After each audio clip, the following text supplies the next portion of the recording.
Welcome to the deep dive. Great to be diving in. Today we're going pretty deep into some ancient wisdom. That's right.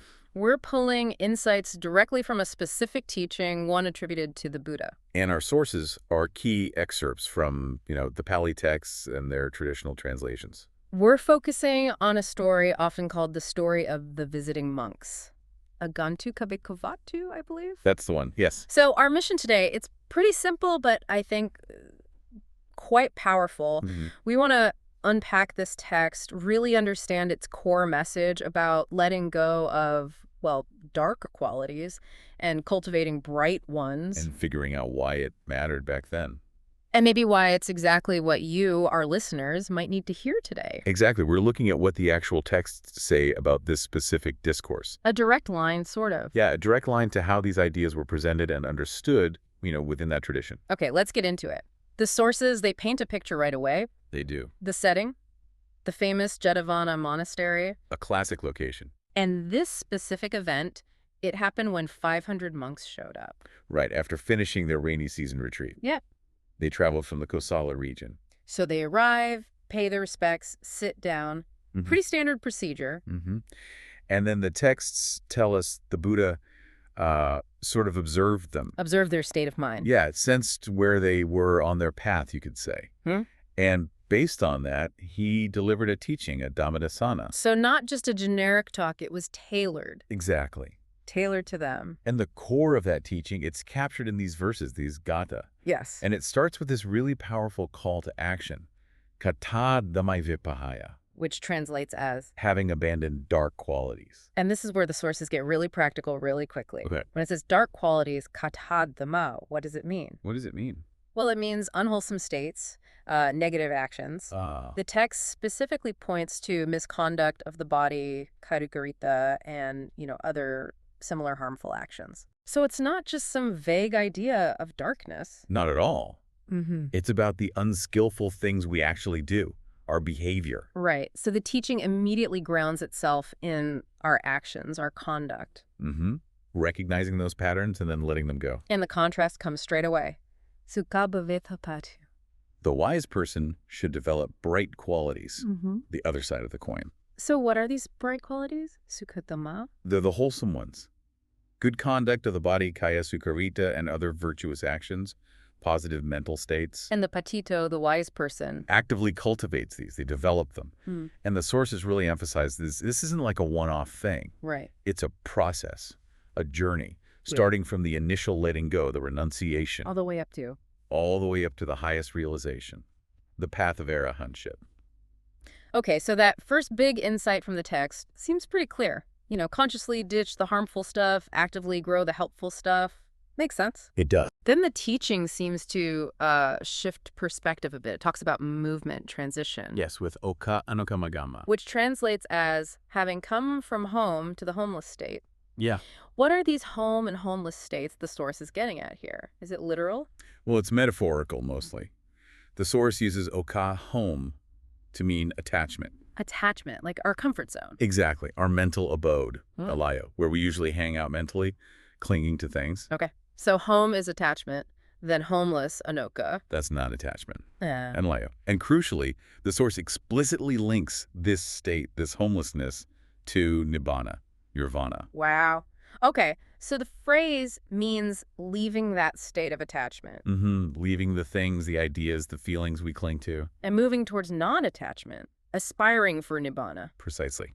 Leaving the familiar home of clinging for the homelessness of ultimate freedom. That's a powerful image, leaving home for homelessness, but a positive kind of homelessness. A liberating kind, yes. And where is this state found? The verses go on. Viveke yatadurama. In seclusion, where there is little delight for ordinary beings. Okay, hold on. Little delight. Why would there be a little delight in nibbana or this state of non-attachment? That's a key point. The source connects this seclusion, viveka, back to nibbana. Right. And for beings, for people whose minds are still wrapped up in worldly pleasures. Sensory stuff, possessions, status. Exactly, all that. Nibbana feels, distant. It's far removed from their usual sources of happiness, their usual objects of delight. The source uses the term durabirama, suggesting it's just remote from what they typically enjoy. Because it's not stimulating in the same way. It's quiet. It's still. Right. The ordinary mind, caught up in the usual hustle and bustle, just doesn't grasp its value or finds it boring even. And yet, the instruction for the wise person is the exact opposite of avoiding it. Tachavara temekeya hitvakemyakinyakano. One should desire delight there, having abandoned sensuality, being unburdened. Desire delight there, in that quiet, secluded state. Yes, this is the real turning point for the practitioner. While others find little delight, the wise person should actively seek joy, abhirati, in that very state of non-attachment, in nibbana. Okay, how? How do you find joy there? By letting go. Specifically, by abandoning sensuality, kama. Sensuality. Does that just mean sense pleasures? The source clarifies it's both things. Okay. The external objects we desire, the sights, sounds, tastes, etc., vattu kama. Okay. And the internal stuff, the defilements, the craving, the wanting associated with them, kilesa kama. Ah, so it's the whole package, outer objects and inner clinging. Exactly, abandoning both. And by doing that, you become akinyakano. Unburdened. Unburdened. Yeah. Literally having nothing. But not destitute, more like free. Precisely. Free from the weight of hindrances, free from attachments, unburdened. Okay, the roadmap is getting clearer. Abandon the dark, cultivate the bright, leave the home of attachment for the homelessness, the seclusion of nibbana. Find delight there, which others might miss, by letting go of sensuality, both outer and inner. Become unburdened. You got it. But how? How do you actually do the purifying part? The text says, Paryadapeya atena chitiklasehi pekchedo. The wise person should purify themselves from mental defilements. Mental defilements. Sittiklesi, what are those, according to the source? It's very specific here. It identifies them directly with the 5 hindrances, the panyakanivari. Ah, the classic 5. Sensory desire. Ill will, sloth and torpor, restlessness and worry and doubt. Yes. So the practical path to purifying the mind, based on this text, involves directly tackling those 5 inner obstacles. That's what the source points to. Cleansing the mind means dealing with these hindrances. Right. Let go of the bad, grow the good, shift orientation from attachment to non-attachment, find joy in that freedom, and purify the mind by working on the 5 hindrances. So that's the core sequence laid out here. So what do the sources say happens when someone actually does this? What are the characteristics of someone who's succeeded? Well, it describes them. First, yesa sambodheu yesusoda samachita supavita. Which means? Whose minds are well developed in the factors of enlightenment. Factors of enlightenment. Sambo hiohisu. The source explains these are the bhushangas, right? Exactly. The 7 factors: mindfulness, investigation, energy, rapture, tranquility, concentration, and equanimity. And their minds are sabhavita, well developed. Yeah, skillfully cultivated. Yeah. Trained thoroughly with reason, with method in these crucial qualities. It's not accidental. Okay, so cultivated minds, grounded in these 7 factors. What else? Next, adana panisaga anupadaya yerata. Who delight in the relinquishing of clinging, not clinging. That sounds profound. It is. Udana means grasping, holding on. Kanisag is the opposite, letting go. Non-grasping, relinquishing. So these people, their joy comes from letting go. Precisely. They've fundamentally shifted where they find happiness. It's not in getting or holding on to things, experiences, or even states of mind. Their genuine delight, rata, comes from the very act of releasing, of not clinging.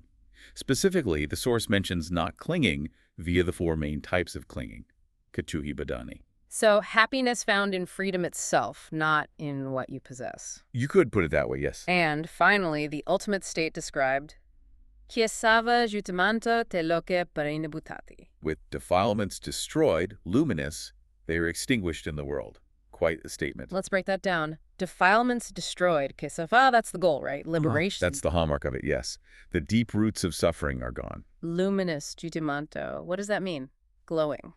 The source suggests it implies having a certain power or radiance, anupavavanto, but more like shining with the light of wisdom, the knowledge of arahantship, clarity, brilliance of mind. Okay. And extinguished in the world, te loke parinibuta. Extinguished, like gone. It means they've attained parinibbana, the full extinguishing. But extinguished like a fire going out because the fuel is gone. The fuel being Craving, hatred, delusion, the defilements. The source actually mentions the world here as the world of aggregates, the components of experience. And it uses that powerful analogy, Like a lamp that has gone out. Mhm. Not annihilation, but the cessation of the burning process of suffering and rebirth. Peace, then. Absolute peace. That's the implication. No. The sources even detail two aspects of this: the extinguishing of defilements upon reaching arahantship, and the final extinguishing of the aggregates when the body dies. But the core image is the flame going out. Wow, that's Yeah. quite an image. And the sources say this teaching had immediate impact. You do. Right there, Disanavasan, at the end of the discourse. What happened? Many of the monks listening attained stages of awakening. Some reached the first stage, stream entry, Sotapadiphala. Others reached higher levels. So it wasn't just theory, it was seen as a direct, effective path. It definitely underscores that this teaching was considered potent, capable of triggering real transformation. Okay, so stepping back from the ancient text, what does this deep dive into the story of the visiting monks offer you, the listener, today? Well, I think these texts give you a remarkably clear ancient roadmap. Mm-hmm. It starts with that clear distinction. Huh? Consciously identify and let go of the harmful patterns, the dark stuff in your mind and actions. And actively, deliberately build up the beneficial ones, the bright qualities. It's an active process. Absolutely. And it challenges your whole perspective on what home is, mentally speaking. Right, that idea that our default home is attachment. But true freedom, Nibbana, lies in that homeless state of non-attachment, even if it feels, unfamiliar or even a bit unappealing at first. Because it's not what we're used to finding delight in. Exactly. And it gives such a specific, actionable path for cleaning up our inner world. By zeroing in on those 5 key mental hindrances, working with desire, ill will, laziness, restlessness, doubt. That's the practical work. It really shows that progress isn't passive. It takes effort, cultivation, and letting go. It's a journey. And the description of those who make it. It gives us a vision, doesn't it? Yeah, unburdened, clear, maybe luminous in their own way, finding deep peace not in getting more, but in letting go. Finding joy in relinquishing.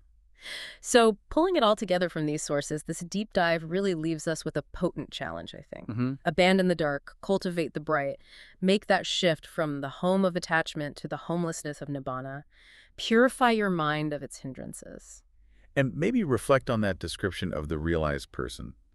Luminous, with defilements destroyed, like that lamp finally gone out.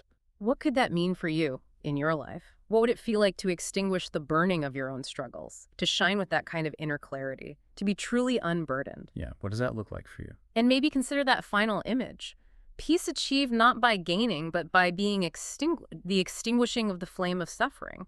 How does that perspective challenge or maybe even clarify your own ideas about what peace or ultimate freedom really means?